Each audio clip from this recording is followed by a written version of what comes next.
This is the Spurscast with your host, Paul Garcia. And welcome back to another episode of the Spurscast. On today's episode, I will be speaking with Project Spurs Director of Digital Content, Joe Garcia.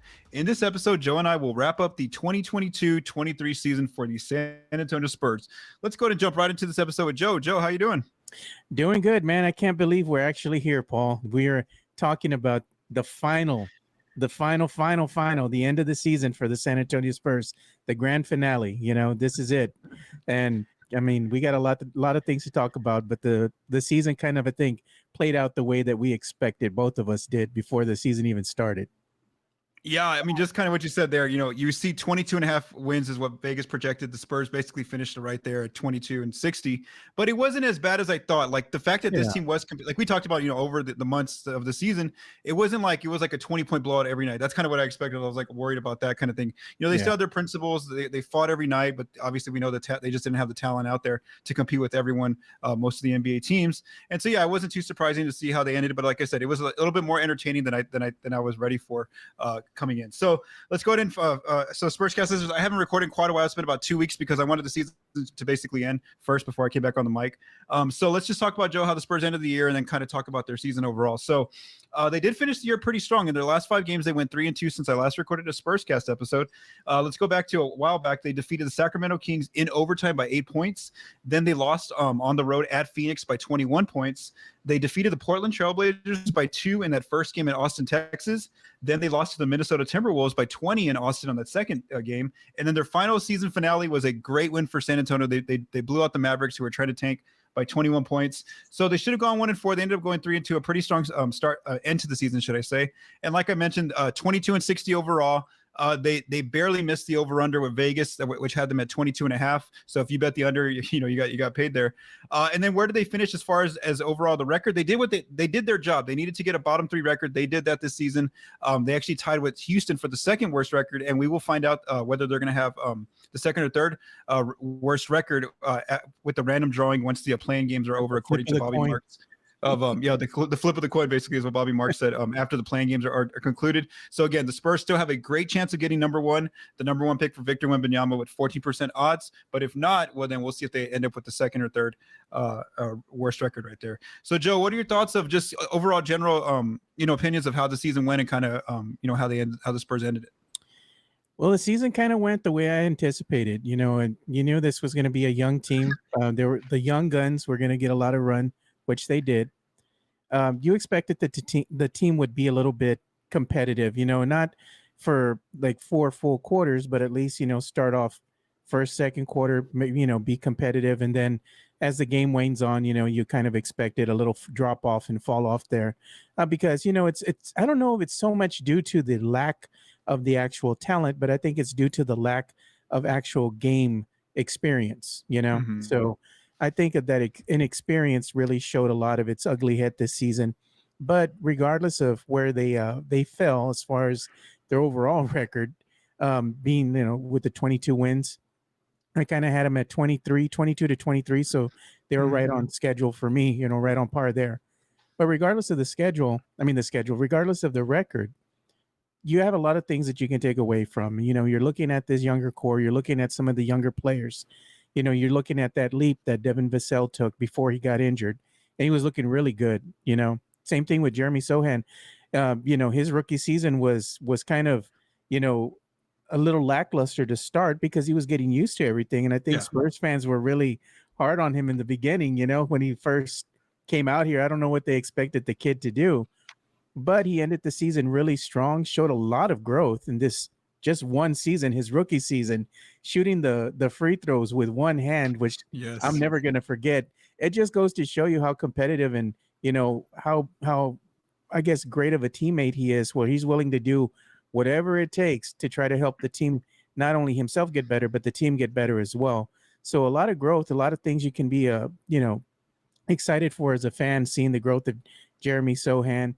And then you see like Dominic Barlow, Blake Wesley, and you see the other younger Spurs players out there. And, they finished the season, Barlow finished the season pretty strong here as well. And, that's one of the things that you can go ahead and say, okay, this could be the catalyst for them to work hard in the offseason and come back and play even better next season. They learned a lot this season. There were a lot of growing pains.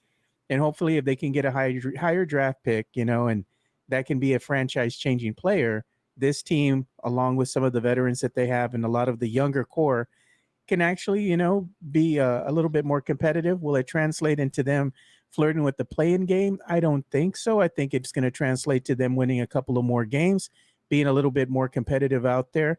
But overall, there's a lot of growth here that you can be excited for. And, the future looks bright for this team. Okay. Yeah, no, I totally agree with you there. And now I do want to talk about the both ends of the floor, the offense and the defense. I want to ask you, I want to first go through how they finished in bottom 10 and top 10. And then I want to ask you kind of what you expected. Is there anything that they can maybe use for next year and grow off of those areas? So let's first talk about the offense. They did finish 29th on offense. So obviously, bottom five right there. They had some strengths though on offense. They were a very fast-paced team. They finished top 10 in pace, moving the ball. We saw that all year. Assist percentage was high for them. Offensive rebounding, which they missed a lot of shots. They had a good chances of offensive rebound.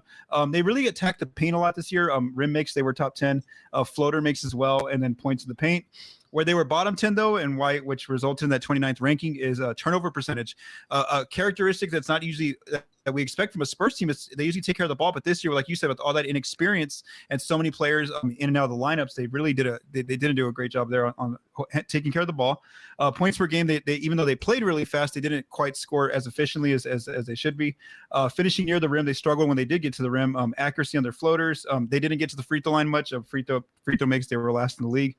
Mid-range accuracy, they struggled, and then 3-point accuracy and 3-point attempts were still a little low for them. So, I mean, is that, again, it's a 22-win team. Is that kind of what you expected? Was there anything that you think they can take away from this for next year with their offense? I was really surprised at how bad they were on defense. I'm going to be honest with you. While they did some things okay, and they got a little bit better as the season decided, came to an end here. Throughout the regular season, pretty much they were just horrible when it came to not only transition defense, but also, trying to, I guess, make adjustments when it came to like real in-game situations when you're getting players on a switch, miscommunication, miscues. There was a lot of that going on this season, leaving players wide open beyond the arc. Because you have two players getting sucked in by one player, somebody missing their assignment, not getting back on defense, not having the help defense that they need because they're not communicating effectively out on the court. So you see a lot of those miscues, and Spurs fans are just left scratching their head and like, why are they so bad? While they were great on the offensive end, as far as being able to put up some points, they just couldn't stop the bleeding, especially when they got, behind early on because of their porous defense. So again, I attribute that to a lack of inexperience, growing pains, but hopefully they can rectify some of those issues and come back even, a little bit better next year on the defensive front. Will they come back and make a miraculous turnaround? Probably not, but I think they can do a little bit better than being 29 or 30th in the league for most of the season, Yeah, and I mean, just what you said there, defense that's the bad thing is, like, even though they won 22 games and they were 29th on offense, they actually had strengths on offense. Like I said, they had some categories. Defensively, in terms of the metrics that I tracked, there was no areas where they were top 10 in defense at all this season. And so, like, you just said a lot of those, Joe, right there, opponents getting second chance points, offensive rebounds, the transition defense, which is usually a staple of Coach Pop's defenses over the years. That was one they could never fix this year. That really surprised me. Again, you go, like what you said, the communication wasn't there, the lack of experience. Opponents just got to the rim at will. Rim makes, like I've told you before, it was almost like watching track meets at times where, like, the Spurs score, the other team scores, and I couldn't even keep up on my own manual box scores. It was an old-fashioned Wild West shootout. It's just people just running and gunning at each other. There's no defense, to call at all. And then opponent 3-point makes were pretty high. Opponent 3-point accuracy, the Spurs were 30th there. So opponents, had their best shooting night against San Antonio. And so, yeah, I do agree with you there. Like, I'm interested to see where they make some growth, especially with all the players that they, had in and out of the lineup. Like, you saw Jakob Poeltl, who's one of their anchors on defense, just get, moved in a trade. And so there's just different expectations. I am eager to see what they could do defensively. I just want to ask you this. Let's be honest too, Paul, like with the let's say the trade with Jakob Poeltl, that really hurt the Spurs, especially on their interior defense, because they didn't have his shot blocking ability out there, his rim protecting ability, let's say. So I think that really hurt them even more, because they weren't really this bad. I mean, they were bad, but once Jakob left, I think it just amplified how porous their defense was, because they no longer had the anchor on defense, as you just went ahead and said. Let me ask you this then. On both areas, offense. So again, offense they finished 29, defense they finished 30th. What would be pretty good growth in your opinion, like to finish next year, if majority of these players are back, and even if they get like Victor Wembanyama or they get like Scoot Henderson in the draft? What do you think? What do you think would be a pretty good growth measure for them? Yeah, realistic expectations, because Spurs fans always, we get, if the Spurs get the number 1 pick, that's it. We're coming back. We're back, and then doesn't work that way. Realistic expectations are, you look at the team, and as you stated, where did they finish on their defensive rating? They were 30th. Right there at the bottom, 30th. Mm-hmm. The offensive rating right there at the bottom, 29. Yeah. You would like to see them at least try to climb up and a couple of notches here and try to go ahead and get closer to 20. If they can go ahead and be the 20th worst team on defense, 20th worst team on offense, you can go ahead and say, okay, look, there's some real growth going on here. Because the unrealistic expectation is expecting, because let's say if this team winds up getting a really high pick, that everything is just miraculously going to be, rectified, and the magic wand is going to be waved, and all of a sudden the Spurs are going to be in the top 10 on offense, on defense. Doesn't work that way, because even though you might have a really, high caliber player that could be a superstar in the making, the rest of the squad also has to come up and grow together. So just because you might have one person that shows great potential doesn't mean that everybody else is going to grow at that same rate, so it has to be a complete total effort. So you're still looking at this team maybe being realistically a couple of seasons away before they start making that real push to move beyond 20. But I think if they can get in the high 20s there, that's a real sign of growth for the team next season. That's my projection as well. If they can get between 20 and 25 in those ranges by next year on both ends of the floor, I think that is growth from them. And like you said, I think one thing we really saw this year that they showed us, the Spurs, was that they're definitely not rushing any players back from any kind of minor injuries. Like, they're going to be very cautious. And I think even if they get like Victor Wembanyama or like Scoot Henderson, they're going to, if those players have any kind of small injury, they're going to make sure they sit and make sure that, they're not playing those games. They're not going to force any players out there on the court. And so I think that could lead to, more development minutes for a lot of the younger players next season. So that's kind of where I would see as well. Like, I agree with you that the bottom 20s is where you want to see them make some growth next year. By the time we meet next year, see if they've made that kind of growth. All right, so now, Joe, we're going to get into some more, like, in future Spurscast episodes. We are going to get into more detail about the individual players. I do want to do a series on that. With so many weeks off here in the off season. But what I do want to first do, though, is just kind of get some initial thoughts and reactions on the players. So what I have here is, I have all the players by their box score data, how many shots they took, how many points they scored, et cetera, rebounds. It's just the general box score stats. So we're not going to go too deep into the stats, but what I really want to do is kind of give an overall impression of your a rating of the players this year. So if you give a player a 3, it means that this player really stood out to you and they really surprised you. They really shocked you in terms of what they did out there on the floor. If you give the player a 2, then they had the type of season you kind of expected. You expected some growth or maybe a little bit of a letdown, that kind of thing. And then lastly, if you give them a 1, it means that they really disappointed you, that this player really didn't do as good as you really thought they were going to. So let's begin with the Spurs' leading scorer this year. That was Keldon Johnson. He averages 22 points for the team, 5 rebounds, really stick out, 2.1 turnovers also. What were your thoughts on Keldon? What's your rating for him? I'd have to say round 2. He kind of, I kind of expected him to do that in the absence of one DeJounte Murray. You knew that he was going to get more touches, and you saw growth from him in the previous season. So without DeJounte in the lineup, that Keldon was going to, have his time to shine. And, kudos to him for actually taking on that mantle and performing. But again, that efficiency, when you're looking at how many attempts did he take to get to those shots, that's something that he's going to have to work on in the off season, because the better that he gets on the efficiency level, the better his teammates are going to get as well. So you don't want to have that plus minus. I know people talk about that all the time. It doesn't mean nothing. It kind of does, but you can't just hang your hat on that completely. But yeah, he had the season I expected.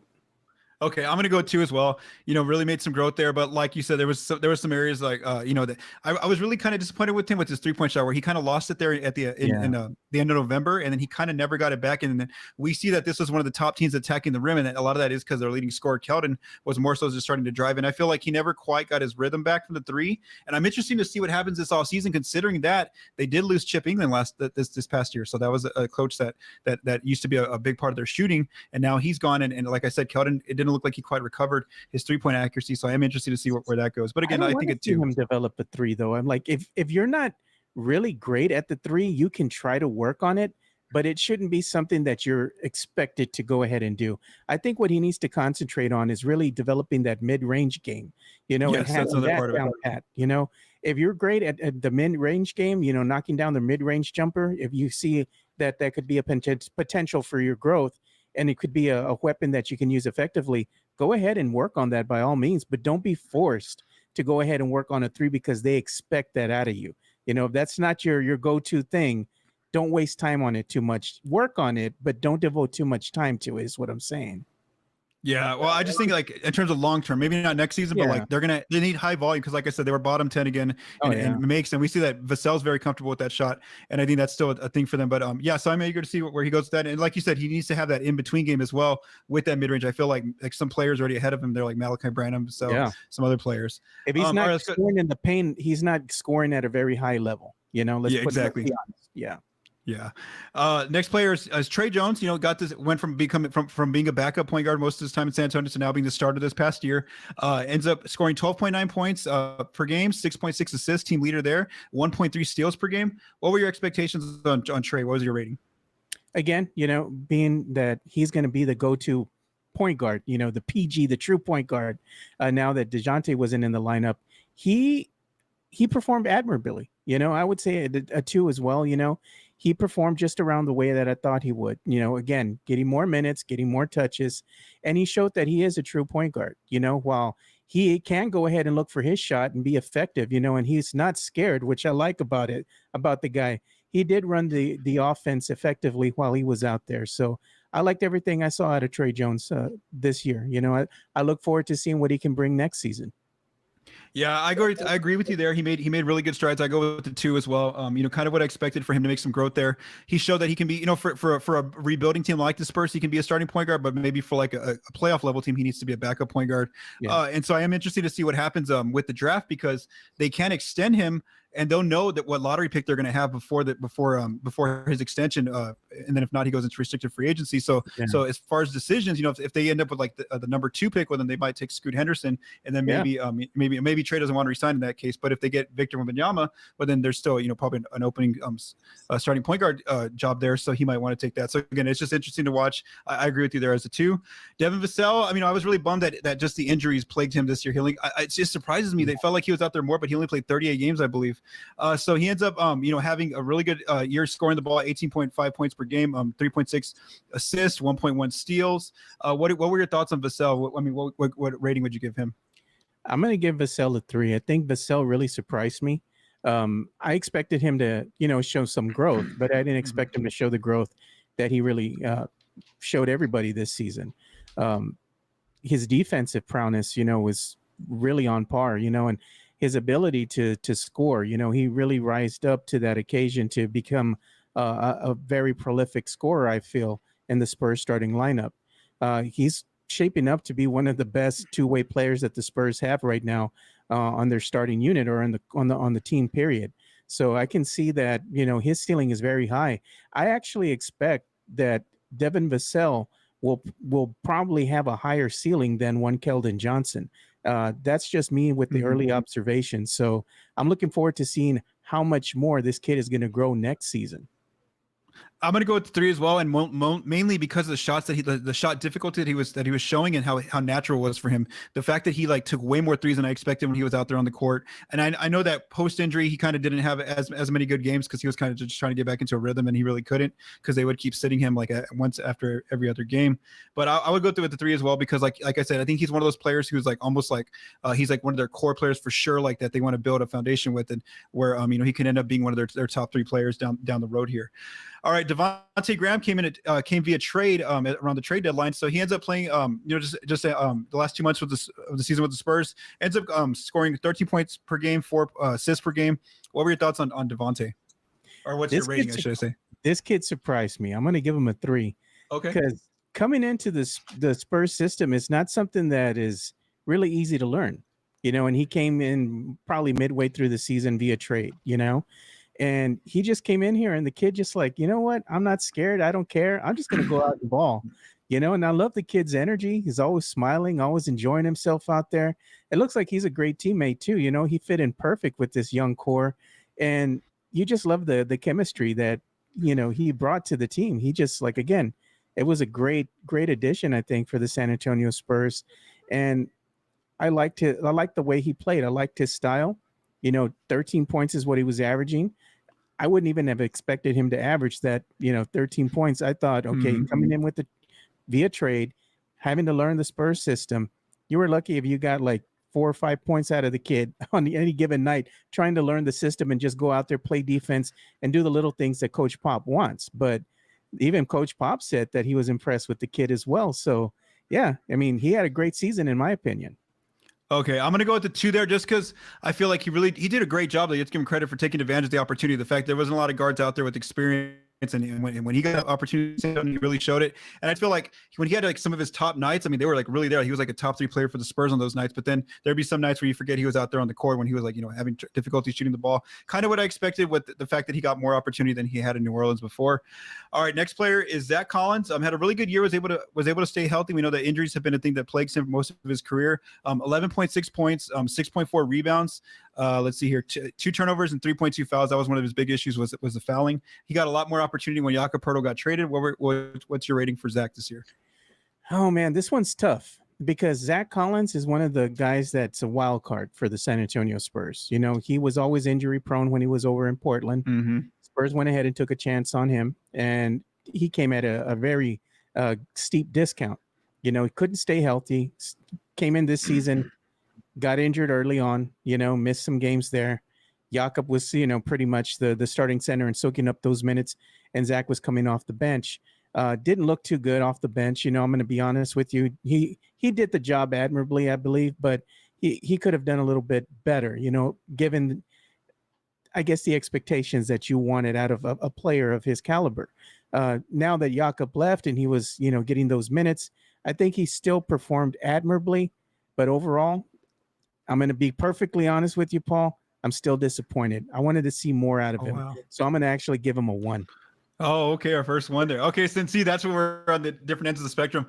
I was really surprised with what he did this year. I was actually going to go with the 3 just because, and it's more so on the offensive end. I would say I would agree with you there as far as defensively. I think he was the one. I didn't think that, he showed a lot of strengths there. I think offensively, he really impressed me. The fact that he's very efficient when he does get the opportunity to score in the paint, whether it's like a jump hook or putbacks, the 3-point shot, being able to space the floor. He was able to add that element, his ball movement.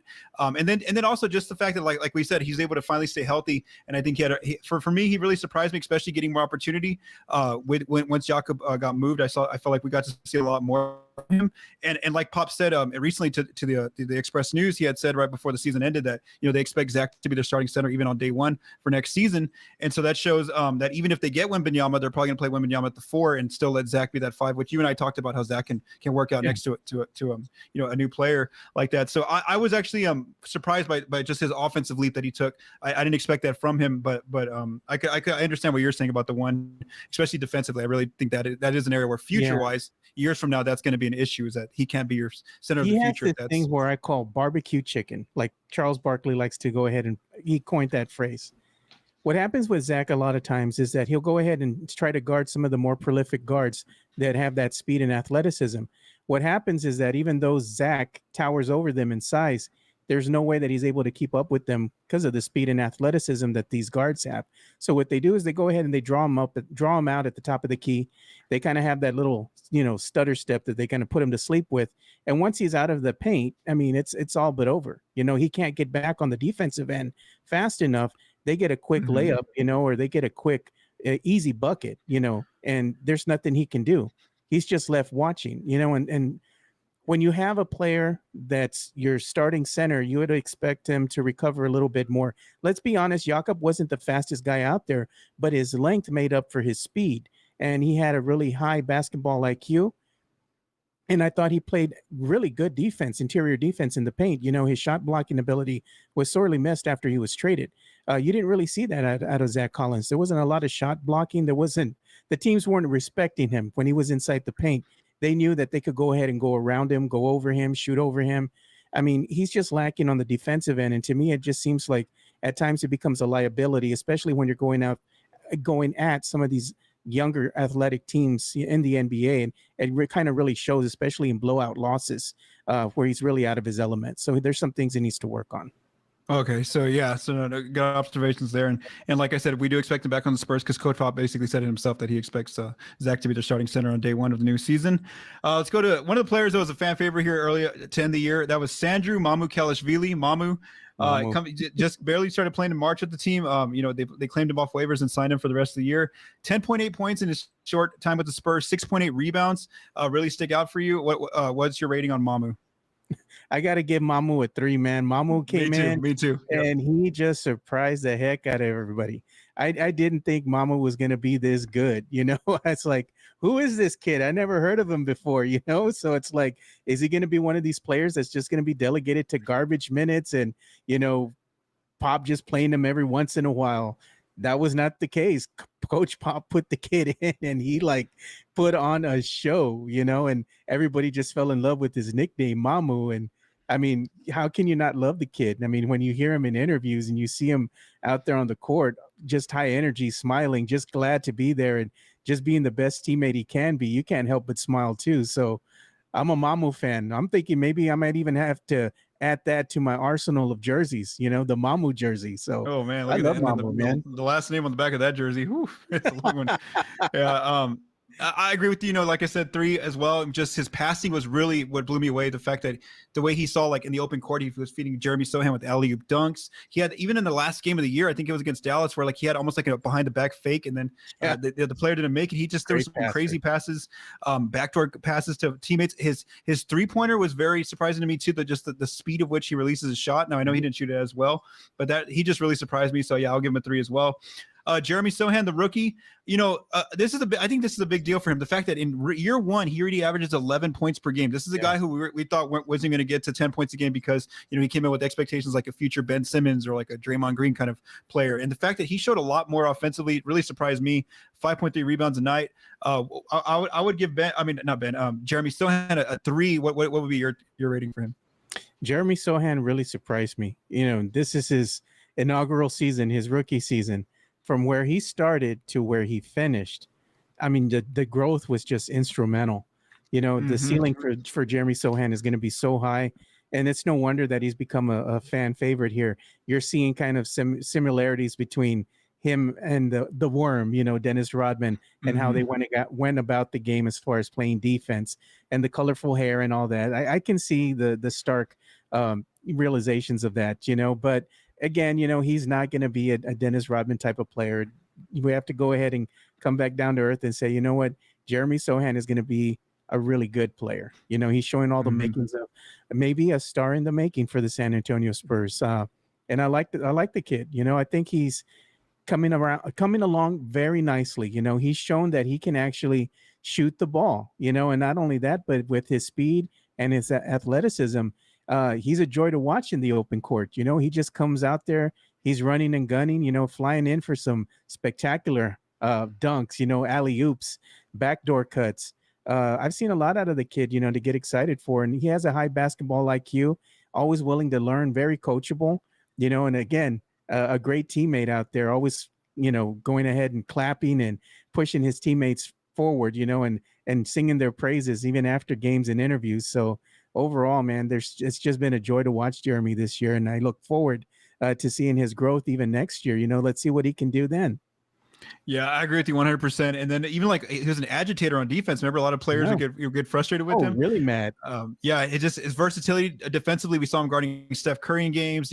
Forward centers. Offensively, I really liked how before he got injured, the Spurs were really letting him do a lot in the half court. Just like again, a guy who has a lot of untapped potential offensively. They were just letting him take it in the half court. Hey, try to go ISO with this person. Try to take them in the post, and he was able to score at times. So again, I think that he has a really high ceiling just based on what we already saw in year one for him. Next player is a role player who is in the final year of his deal. That's Keita Bates-Diop, just a really steady player for the Spurs, 9.7 points per game. Really did a good job of not getting in foul trouble with the best player on the team there. Only 0.9 fouls per game. Kind of did a little bit of everything for the team. What's your rating for Keita's year? Oh man, Keita, he's been one of these guys who you had kind of, I guess I had higher expectations for him. I wanted him to be a little bit more consistent. And again, there wasn't a lot of minutes going around, so he didn't get a ton of minutes. But when he was out there, some games he was great. Some games he was not. Some games he was booty crumbs is what I call it. And it is what it is. Again, he's very inconsistent. And to me, he was just a disappointment this year. I'll be honest with you. So unfortunately, I do like Keita when he's on his game, but most of the time I really didn't see that. So I'm going to have to give him a 1. Okay, I'm gonna go with the 2 there. Kind of what I expected. Like you said, he's almost like you kind of forget he's there at times, but then he kind of shows up in certain games, especially when they're missing a lot of players. He really stepped up. One thing that really surprised me is how many times he gets to the free throw line. He there was some games where he'd take like 2 or 3 shots and he ended up with like 12 points, and it's because 7 of them were at the free throw line. So that was I'll give him a 2 there. Next player was a surprise here at the end of the year was Julian Champagnie. He ended up being on the Spurs on a 2-way contract, should I say? Ends up averaging 11 points per game on 9 shot attempts. 4 rebounds here stuck out. What else? Didn't turn the ball over much. 0.7 turnovers. What are your thoughts on the ending to the year that Julian had? Didn't really know a lot about the kid. I'm gonna be honest with you. I didn't. I never really heard about Julian Champagnie. But when he came in, via trade, I thought he did an admirable job, not knowing a lot about the kid, but seeing what he was able to do out there on the court and the minutes that he was given. I think he performed admirably. He was not one of these players that I was disappointed in. I think he exceeded expectations. So for that reason, I have to give him a solid 2 in his performance. Okay. I'm gonna give him a 3 just because I knew he was a shooter, but I felt like he did a little bit more there, especially with the opportunity that he got. And like I said, he wasn't really a negative player there on the floor, like in terms of the production that he was bringing to the team. So I'm gonna go with the 3 just because he really surprised me, and I didn't know a lot about him as well. Next player, I'm gonna just say now I'm gonna give him a 3 is Malachi Branham, the rookie, the other rookie for the Spurs. 9 shot attempts, 10.2 points, 2.7 rebounds, 1.9 assists. Let's see here what sticks out. Did a good job of taking care of the ball. 1.2 turnovers per game, considering that Coach Pop made this guy the point guard on a lot of the nights because Trey Jones might have been injured or something was going down, and so he had a lot of opportunity in the half court. What's your rating for Malachi Branham? Oh, I have to give him a 3 as well. I think he really exceeded expectations, and I believe there was a lot of talk with him being in like the nominations too for like rookie player of the week and stuff like that. Especially in February. Remember, he had a really good February. So the kid was balling out. He was playing at a very high level. Again, exceeding expectations. Nobody really, I didn't really expect this out of the kid. I'll be honest with you. I saw him in summer league and whatnot, and I just like, okay, he shows potential, no doubt. But I didn't think he was going to be able to put it all together this quick. So it just goes to show you that not only is he a hard worker, high basketball IQ, he's able to go ahead and utilize those tools that he has to the best of his ability, and he really absorbed and learned everything in these games, and again, the coach is working with him, and he's a very coachable player. So he just looks like he just wants to go out and win, and he's just wanting to get better every single game. So, I mean, the kid exceeded my expectations. And again, he's one of the guys that I'm looking forward to next season, along with Jeremy. I want to see what kind of growth that they have. The players that I'm really looking at, Malachi Branham, Jeremy Sohan, Devin Vassell. I want to see what kind of growth they bring to the team next season. Yeah, I agree with you there on Brandon especially, and I would just say he's just really smooth. I mean, he has a really nice jumper, even in his 3-point shot. Even though he didn't go down a lot on some of the nights, I just felt like that was always going to go in just because his form is just really good, and it just never looks like he gets rushed out there for being a rookie point guard, no experience, and Pop's giving you a lot of opportunity in the half court. He just looks so smooth, and it shows it right there. I mean, the fact that he only averaged 1.2 turnovers a night as a rookie, getting all that opportunity, I think he was just really impressive. And I think that in the half court offensively, he's already above, like performing better than some of the Spurs veterans who have been on the team for a few years now. Like He's you kind of poised. expect him. Yes, poised is a great word. Yeah, poised. All right, let's go to next player, veteran player on the Spurs, Doug McDermott. Averages 10.2 points off the bench most of the year here. Let's see here. What sticks out? Didn't turn the ball over too much, which is more so a shooter or cutter. 1 point assist. What rating would you give Doug's season? Dougie McBuckets, he's just the savvy old dog, the savvy old veteran, comes out, gives you that energy off the bench. If you need a bucket or two, he's good for a couple threes, maybe some backdoor cuts, some dunks, you never know what you're going to get out of Dougie, man. I like that energy, that he brings to the game every single night. He performed really well this season. I think he had a good season. I give him a solid 2. I'm not going to say he was a 3 that he wowed me, but again, solid performance, solid 2. Yeah, I'm going to go with the 2 as well. Just like you said, really changes the dynamic off the bench when you need some shooting. He'll come in there, hit 2 or 3 threes in a row. Also, his backdoor cuts are so good. Like defenses just don't expect that a lot of times. He gets easy layups and dunks. But yeah, I'm going to go with the 2 as well. Let's go to the next player who ended up getting injured midway through the season. This is Charles Bassey. He was on a 2-way contract to start the year. Then the Spurs ended up signing him for the rest of the year. 5.7 points, 5.5 rebounds really sticks out, and also 0.9 blocks in his minutes that he played. What would you give? What rating would you give Charles Bassey? Oh man, I don't want to be like too harsh on the kid, but he came to us from Philly, way of Philly, and I'm just gonna have to give him a 1. I just felt like he underperformed, but it could just be a lot of the growing pains as well, and maybe injuries and whatnot. Trying to learn this system again, the minutes and all that. There's not a lot of minutes to go around. So I'm going to attribute it to that. But you do see little flashes of what this kid is capable of doing. So it's not all for naught. I think he is going to be able to come in and be a productive member of the team. So, unfortunately, though, he just didn't perform up to par, up to standard. So I'm going to have to give him a 1, unfortunately. Okay, I am. Don't worry, I'm going to give some 1s out in a little bit, so I haven't got there yet. But Charles Bassey's not a player I'm going to give 1. I'm going to give him a 2, just because kind of something I expected. For me, he really stuck out there with the rebounding and also the blocks, like I said there. But it kind of didn't wow me too much. But also, wasn't really a big negative when he was out there on the floor. So I'll give him a 2. All right, now the next 2 players are the ones that I'm going to be a little bit more critical. I know I've been more positive. Let's first begin with Romeo Langford. Even in a rebuilding year for the Spurs, one of the things that he's been dealing with too for his career when he was in Boston was injuries.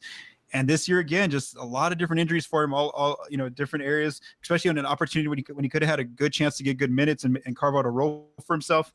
Ends up scoring 6.9 points per game on 6 shots, 2.7 rebounds, 1.2 assists. And like you see here, when you look at his stat line, if it's in blue, it means that he really is toward the bottom in those statistical areas with his teammates. What would your rating be for Romeo Langford's season?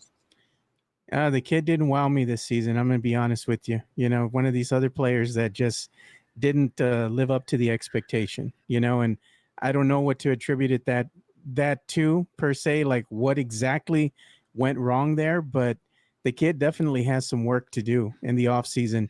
And he also just needs to be able to stay healthy, however he needs to go ahead and do that, condition your body or whatnot. Maybe some strength training or whatever, maybe with one of your trainers to really work on that. But the kid just needs some work, man. Again, he's one of these that you can look at and you can say, okay, well, if he can stay healthy and he can put some things together, he can be a very productive member of the team, when you need him out there. Because let's be honest, he's not going to be a superstar. He's going to be more of your role player. He's just going to go out there and fill a role, and he needs to just be able to play that well.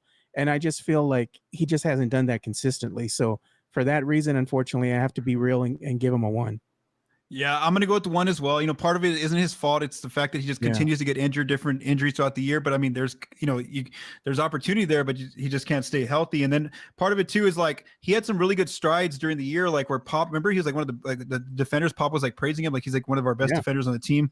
And then, but even when you're such a good defender, you still got to do some stuff on offense. And I feel like he just doesn't bring a lot there. He struggles to shoot from the outside, even inside. He struggles to finish at times. And so I just feel like a lot of times you felt that he wasn't on the floor at times, even when he was on the floor, or when you're on offense, you're playing like 4-on-5. And so I do have to go with the one. Again, part of it's not his fault, the fact that he's always getting injured, but then also he, like, even just the last few games, he got some minutes and he really didn't do much when he was out there. So he had a disappointing season for me, in my opinion. Next player is rookie Blake Wesley. Ends up taking 6 shot attempts and only scoring 5 points per game. So he's the first player. Oh no, besides Gorgie. So he's the second player on this team that took more shots than he scored points. 2.2 rebounds, 2.7 assists were pretty high for the team. 0.7 steals. He showed a lot of strides on defense, I would say. What is your rating for Blake Wesley, the rookie? Blake Wesley, he's an enigma, because again, seeing him in summer league, it got me excited. Me too. Yes, I think I shouldn't have watched summer league because that's one of my big reasons. Go ahead, keep going. The kid was not afraid, and he showed you some things, out there on the court, and the open court too. Looked great, athleticism, speed, putting everything together, putting on a show, getting you excited. You're like, man, this could be a special type of player. But again, coming into the regular season, unfortunately, because of injury, he missed quite a bit of games. And then when he did come back, they kind of brought him back in slowly, spent a lot of time over with the Austin Spurs team over in the G League, then came over again here and there. They recalled him back, put him back in with the G League again. So it just goes to show you that the kid still needs some seasoning. He still has some things that he needs to put together. But overall, when I look and see how he performed near the end here of the season, the kid did really show me that he is capable of playing a lot better than what we saw this particular season. So for that reason, I'm going to go ahead and say that he gave me a performance of a solid 2. Okay, so you went 2. Okay, so you went higher than me. So, I really don't want to give a rookie a 1 just because, like I said, it's their first year in the league. He's only 19 years old. You expect any rookie to struggle, but I think it's because he's right there next to Sohan and Branham, who really, like we said, they excelled. Had each player, they excelled at some point in the season in some area of the floor. And and like you mentioned, a part of it was the injury. He suffered that really early in his career. He didn't get as much opportunity early on. Like Sohan was a starter from day one. Branham immediately got thrown in with good minutes early on in the season. Blake, like you said, Blake had to go G League and back, and he got his stride late. But even when he was out there late in the season, when there was finally minutes for him, like in March and April, I just like I said, I just feel like he's a little bit further behind on offensively, especially than where Sohan and Branham finished. And I saw some strides defensively. I really liked his 3-point shot, but again, just because he's on a team where 2 other rookies made a lot of progression, I am going to give him a 1. And also, I think it's also just because of how I saw him perform in summer league, like you said, like he's so aggressive, just doing a lot out there. And then this year, it kind of looks like he almost took a step back from what I saw early on in summer league. One of the areas the kid needs to work on, Paul, is turnovers. You look at Jeremy Sohan. You look at Blake Wesley, they both have Blake Wesley's averaging 1.8, and you look at Cyril Sohan and he's at 1.7, so they're right there with the turnover ratio, so that's something that, again, inexperience, they need to go ahead and work on. But if we can go ahead and clean that up and perform a little bit better on the defensive end and be a little bit more efficient on the offensive end, I think the kid can really come in and really help the team. But he's just showing you that it just because of the injury and not getting the minutes, and he really wasn't able to form any type of a rhythm consistently. And it showed, unfortunately it did show. So hopefully him getting better in the offseason and coming back in training camp and really showing some growth will translate in him getting more minutes this upcoming season. Yeah, and I would just say too, if you're gonna have like one of your more struggling seasons, better get it out of the way now in year one, especially on a losing team. So that's a good thing, is that he's only gonna go up from here, I think, in terms of how he finished this season. All right, next player is another rookie. Dominic Barlow was on a 2-way contract. We saw, he spent most of his time with Austin, but then toward the end of the year with the injuries, he started to get more minutes in March and April. 3.9 points per game, 3.6 rebounds. Didn't play a lot, like I said, just 15 minutes a night. 0.7 blocks really stood out. Also didn't turn the ball over much for being a rookie. 0.5 turnovers. What would be your rating for Barlow? Oh man, I hate to be the bearer of bad news. I like the kid a lot. And you can't just go ahead and just say, "Oh, how dare you give him a 1, Joe," just because of the way he performed in the last couple games, What was it, almost 20 and 20, right? 21 2020, points, the last 19 couple rebounds, I games. think, or something. But let's be honest here. He's playing against a team in the Mavericks who is tanking hard. Yeah. Portland did have nobody out there. You know, I mean, at the end of the day, the kid just didn't. He kind of underperformed, and I'm going to be honest. I mean, it is what it is. And we see a lot of that though with some of this younger core this season, and it's to be expected. There's a lot of growing pains. Mhm. They have to be thrown into the fire to gain that experience. While you did see some flashes out of Dominic Barlow, overall, the body of work to me was lacking. So I'm going to give him a 1. Okay, him I'm gonna go with the 2 just because like I didn't really have super high expectations for him. Like I said, he didn't really get a lot of minutes until later on in the year, right there, those last 10 15 games. So when I saw him out there, I was actually interested just to see what he does out there, just to kind of figure out him as a player. And so there was nights that he really surprised me on certain ends, on defense especially. But then there was it was like, oh yikes, I don't know if he's gonna be able to keep a role in the league. So for me, I won't be as harsh with him. I'm gonna give him a 2 just because like I said, he didn't have as much opportunity as some of these other rookies did get. Last player is a veteran. Gorgie Jang was on the team, was signed and waived multiple times, but he ends up finishing the year with San Antonio. He was a great presence in the locker room for the young players. He was the veteran player that they really wanted to keep here on this team. Ends up with 3.9 points per game. 3.5 blocks. 3.5 rebounds, should I say? Really stood on blocks, 0.5 blocks, considering he only played about 12 minutes a night when he did get minutes, and then 1 turnover. What would you give? Grade would you or rating would you give Gorgie Jang? I'm going to give him a 1, and I'm going to put it like this. Gorgie helps the team when he's not playing, and it is what it is, man. He's his better days are behind him. Gorgie isn't there to go out there and be a prolific scorer, or be out there and be a defensive presence out there on the court. Gorgie is there on the team to help go ahead and impart, should I say, the knowledge that he's gained in his years in the NBA to the younger core. He's one of those generals of the team, so to speak, helping, foster the younger ones and really, share the experience that he has. So, I mean, you're not expecting great things out of Gorgie Jang, and by the Spurs letting him go, getting him back, it says a lot, that they really do admire Gorgie's contributions to the team. And I do too, but unfortunately the body of work is what we're grading him on. So unfortunately for Gorgie, it is a 1. Okay. So I'm gonna go to 2 just like what you said there. What we didn't, you weren't expecting to be on the floor a lot, and so there were some circumstances where he did have to play a lot of minutes when there was like injuries to the big men. He had to go in there, and if not, like these last few games where they just didn't have any players available. They only had like 7 or 8 players. So that's why I'm gonna go to 2. It's just because I didn't expect him to play a lot of minutes, and sure enough, he finally did toward the end of the year. And obviously we see there that his numbers aren't great. So but he did his role, which was to be that mentor for these young players, and I feel like the team really liked that because obviously they re-signed him multiple times here. Man, he made me laugh in those last few games, just how the shots that he's allowed to take, the other players aren't allowed to take. Like he'll get in there just a few minutes and he'll take like a step back mid-range jumper, and like none of the other players on the team even take those. So you could tell he's just kind of like just out there and they don't expect him to get a lot of minutes, and he's just having fun. Yeah, he's toward the end of his career here. He's one of the veteran players. So yeah, I'll give him a 2. So really, Paul, what's Pop gonna tell him at the end of the day? So I don't know. So Spurscast listeners, if y'all watch this on YouTube, or if you listen on audio, you can tweet at us. You can put the comments in YouTube and kind of give us your ratings. Did you disagree with us on something? Did you agree? What would your ratings be? So if you want to comment there, I am interested to see what your opinions would be. Paul for being a little bit too liberal with the ratings. I think he was being a little soft with the ratings there. All 3s and 2s except dictator, I was on 2 players. I know. For a 20-win team, they didn't, not nobody like really disappoint me too much. Yeah. All right, Joe, let's go through the last part of this episode. I know this has been a longer episode than usual. Let's just go through a quick timeline of what's coming up here now that the Spurs are done for the season. May 16th is the next month to watch. That date is the NBA draft lottery. So that's where we will find out if the Spurs are going to get the number 1 pick or not, or if not, what position will they draft in. On June 22nd, a month after that, will be the NBA draft. So we'll see, when they draft the player there. And then lastly, on July 1st is free agency. It starts there. So thank you to Joe for joining me here on this episode of the Spurscast, and also to Joe for mixing and producing this episode.